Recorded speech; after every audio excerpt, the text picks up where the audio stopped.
Boa noite, estimados irmãos, que a paz de Jesus esteja em cada coração aqui presente, encarnado e desencarnado, balsamizando dores, esclarecendo dúvidas, enxugando lágrimas, fortalecendo a fé. O grande educador Augusto Cury escreveu um livro intitulado Jesus, o Mestre da Sensibilidade, que integra os estudos feitos por esse educador acerca da inteligência de Jesus no aspecto singular da capacidade de nosso mestre no território da emoção. Augusto Cury nasceu em 2 de outubro de 1958. É médico psiquiatra, professor e escritor brasileiro, com livros publicados em mais de 70 países, cujas vendas, só no Brasil, já passam de 25 milhões de exemplares. Falando sobre religião, disse ele em uma entrevista no ano de 2018: "Eu fui um dos maiores ateus que pisou nessa terra. Estudei a mente de Jesus pelos ângulos da psicologia, psiquiatria, sociologia, filosofia, e a partir daí eu passei a crer em Deus. Mas não defendo uma religião. Sou um ser humano sem fronteiras. Mas eu escrevi sobre a mente de Jesus, que desenvolveu a maior startup de educação mundial com 12 alunos." A série Análise da Inteligência do Cristo se compõe de 5 livros, um dos quais denomina-se Jesus, o Mestre da Sensibilidade, e que deu origem a esta reflexão. No prefácio desta obra, diz Augusto Cury: "O mestre da sensibilidade teve uma existência pautada por desafios, perdas, frustrações e sofrimentos de toda ordem. Ele tinha todos os motivos para ter depressão durante sua trajetória de vida, mas não a adquiriu. Pelo contrário, era alegre e seguro no território da emoção. Tinha também todos os motivos para ter ansiedade, mas não a adquiriu. Pelo contrário, era tranquilo, lúcido e sereno." Fica-nos então a primeira lição. Como será que nós pautamos a nossa existência, considerando que nós também somos desafiados, sofremos perdas, frustrações, passamos por muitas dificuldades? Como será que nós administramos o território da nossa emoção? Observe, meu irmão, minha irmã, que na questão 625 de O Livro dos Espíritos, quando Kardec perguntou qual o tipo mais perfeito que Deus ofereceu ao homem para lhe servir de guia e modelo, os espíritos responderam simplesmente: "Vede Jesus." Como nos diz a saudosa confreira espírita Leda Ebener, entender Jesus como guia dos homens não nos parece difícil, uma vez que, durante sua vida na Terra, ele demonstrou sempre, no seu viver e nos seus ensinos, que veio para indicar aos homens o roteiro para o desenvolvimento moral. Ao declarar ser de perfeitos, deixou claro que todos os homens podem aperfeiçoar-se, pois ele falava para toda a humanidade. Analisemos então, meus irmãos, um pequeno fragmento da obra de Cury, intitulada Jesus, o mestre da sensibilidade. Escolhi o texto Sementes ou Lenha.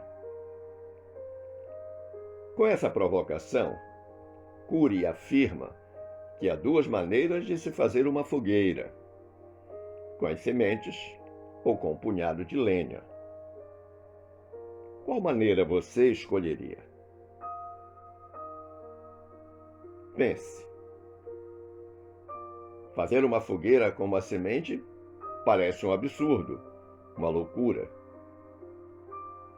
Todos certamente escolheríamos a lenha. Não é verdade? Entretanto, o mestre de Nazaré pensava a longo prazo.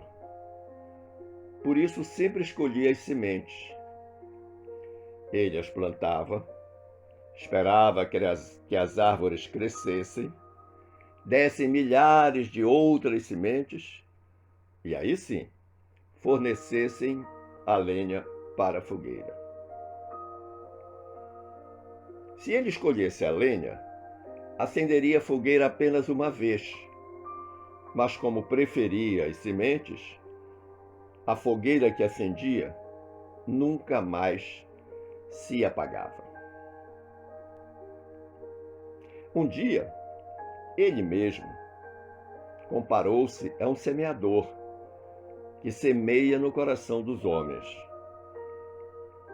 Quem semeia trabalha com sementes. Um semeador do amor, da paz, da segurança, da liberdade, do prazer de viver, da dependência recíproca, entre outras tantas coisas maravilhosas, tantas sementes maravilhosas que o Mestre plantou no coração humano. As sementes que Jesus plantava dentro dos galileus incultos da sua época e que o seguiam, tinha ele a esperança que um dia germinariam.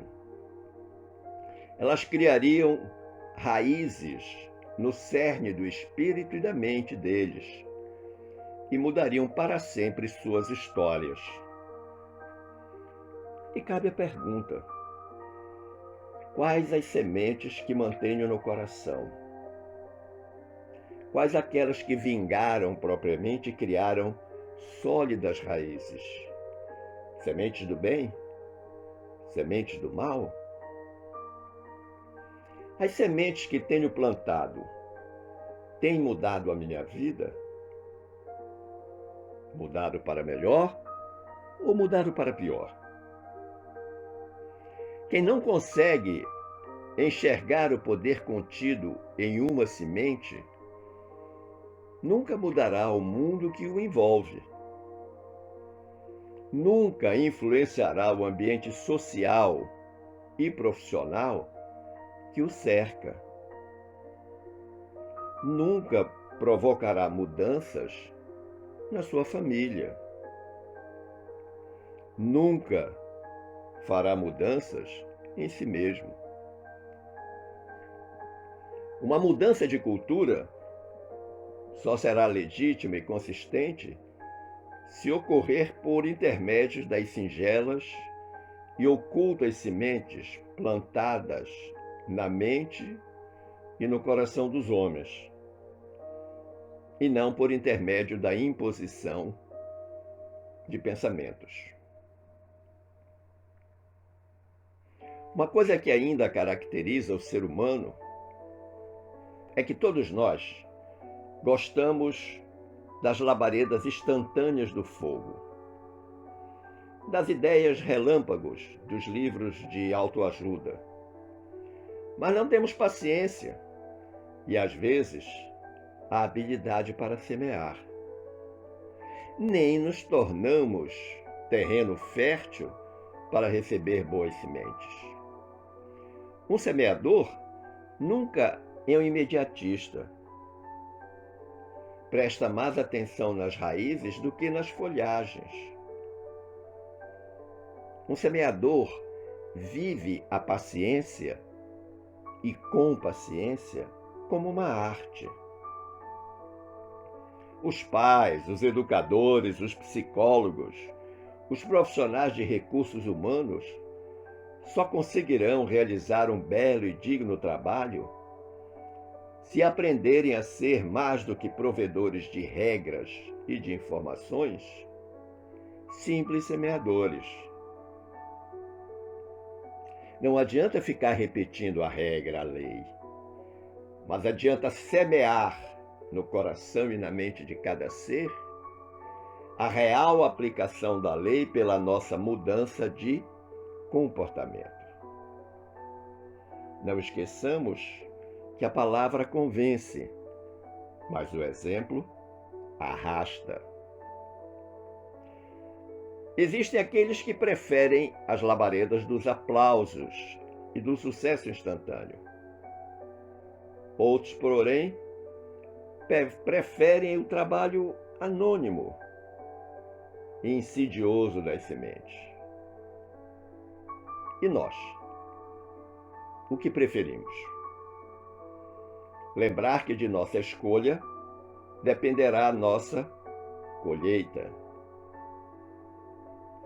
Augusto Cury avança em suas reflexões e nos propõe um tema que ele denomina serenidade para transcender. Para ele, Cristo via além da imagem geográfica e das circunstâncias sociais. Seu olhar penetrante conseguia ver o que ninguém via e, consequentemente, se animava com o que fazia os outros desistirem. Nele não havia sombra de desânimo. O que isto deve significar para todos nós? Aquele olhar mais arguto, o penetrar da circunstância em toda a sua extensão. Não devemos ficar na superficialidade dos fatos ou das pessoas. Quando alguém nos faz algo que desagrada, de imediato ficamos aborrecidos e nunca procuramos naquela pessoa algo de positivo. E não gostando, fazemos a crítica, ostensiva ou velada. Não conseguimos compreender que o erro daquele momento ele foi circunstancial, que a pessoa não é aquilo que acabou de fazer, embora o tenha feito. E essa característica de Jesus de não desistir, de não ter a sombra do desânimo, vem exatamente desta capacidade de ir além da circunstância, daquilo que Cury chamou de imagem geográfica. Observe, meu irmão, minha irmã, que os executivos e os profissionais de recursos humanos, por exemplo, estão sempre fazendo cursos sobre motivação, com resultados frequentemente inexpressivos, mas que poderiam melhorar se eles se espelhassem na motivação do Mestre de Nazaré. Vamos lembrar que motivação vem de motivum, que é algo interno. A rigor, ninguém motiva ninguém, porque a motivação é um processo endógeno, interior, de dentro do indivíduo. Tudo que nós conseguimos fazer é incentivação. E o melhor incentivo é aquele que se dá através do bom exemplo. Vejam que, até mesmo quando Jesus discursava sobre o seu corpo e o seu sangue na última ceia, havia nele uma forte esperança em transcender o caos da morte. Essa serenidade de Jesus, essa certeza que ele tinha, ficou muito clara quando ele despediu-se dos amigos na última ceia. Ao cair da última folha de inverno, quando tudo parecia perdido, quando só havia motivos para desespero e choro, Cristo ergueu os olhos e viu as flores da primavera, ocultas nos troncos secos da vida. Era assim que ele estava vendo o que iria lhe acontecer nos dias que seguiriam a última ceia. E nós? Ao contrário dele, ao primeiro sinal das dificuldades, desistimos de nossas metas, de nossos projetos, de nossos sonhos. Nós precisamos aprender com Jesus a erguer os olhos e olhar por cima das dificuldades, das dores, das derrotas, das perdas, e compreender que os invernos mais rigorosos podem trazer as primaveras mais belas. A sua vida, a minha vida diante das dificuldades não será um eterno inverno. Sempre haverá uma primavera, haverá um outono, haverá um verão.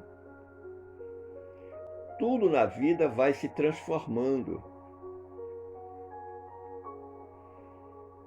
E Augusto Cury, a partir desta reflexão sobre a serenidade de Jesus, ele nos oferece características que faziam de Jesus uma pessoa saudável. Características essas que nós devemos adotar, praticar em nossa vida.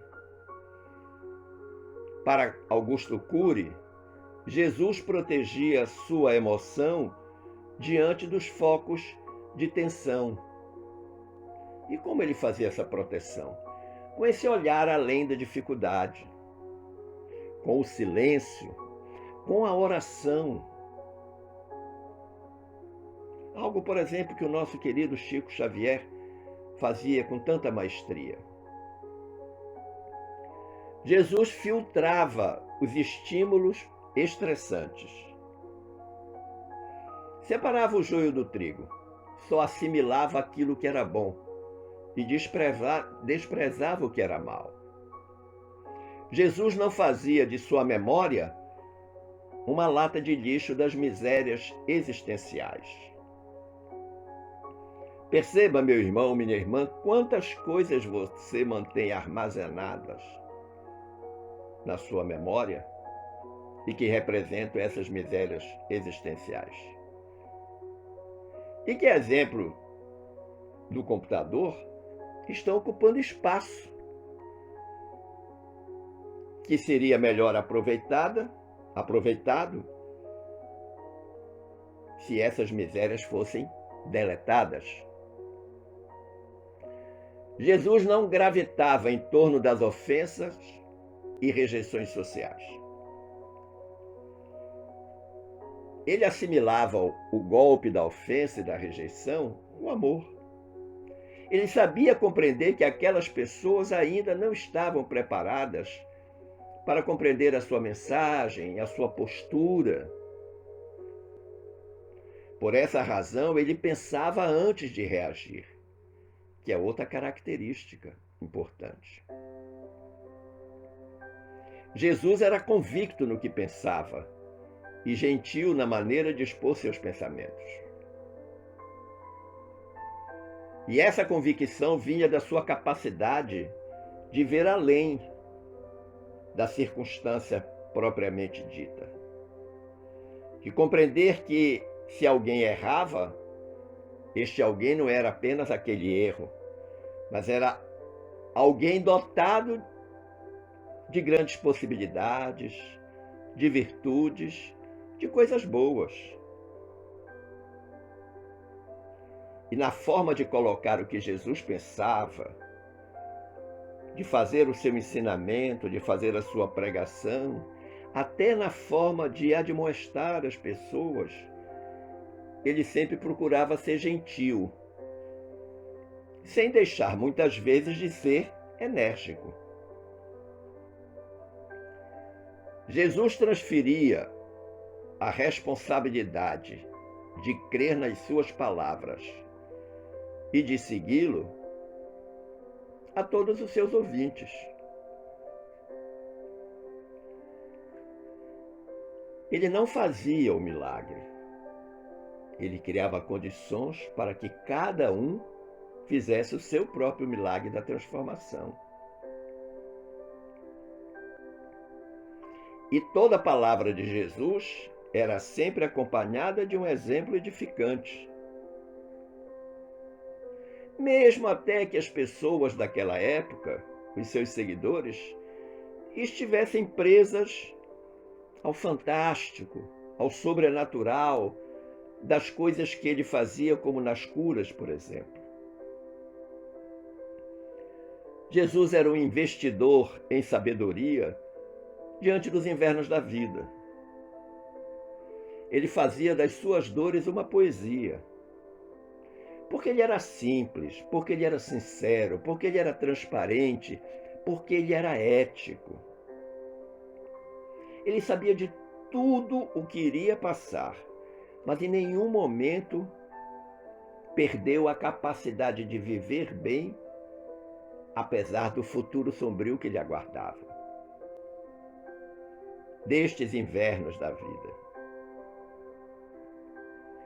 Por fim, Augusto Cury diz que Jesus não fugia dos seus sofrimentos, mas os enfrentava com lucidez e dignidade. Em que pese saber do que lhe aconteceria, ele não mudou o rumo dos fatos. Ele não alterou as circunstâncias em proveito próprio. Lembremos que lá no Jardim das Oliveiras, no instante de profunda agonia e tristeza, ele, para não sucumbir na fragilidade humana, diz a célebre frase: Pai, afasta de mim esse cálice. Jesus enfrentava os problemas da vida e os sofrimentos da vida com lucidez e dignidade. E lúcido é todo aquele e toda aquela que consegue ver sem sombras, pensando sempre adiante, vendo em cada fato, em cada pessoa, o seu melhor, praticando aquilo que Jesus sugeria e que os apóstolos consideravam a forma dele ver a caridade: benevolência para com todos, indulgência para com as imperfeições alheias e perdão dos pecados. Jesus enfrentava os sofrimentos com dignidade, com resignação, com calma, com prudência, com paciência, sabedor que aquela situação era uma lição da vida e que a forma de enfrentá-la o credenciaria cada vez mais diante do Pai. Foi assim que ele nos deu os melhores exemplos. Cabe então a nós essa sensibilidade para com a vida, para com o próximo, para conosco mesmo. Agradecendo o carinho da sua atenção, desejo que fiquemos em paz com Jesus. Um forte abraço.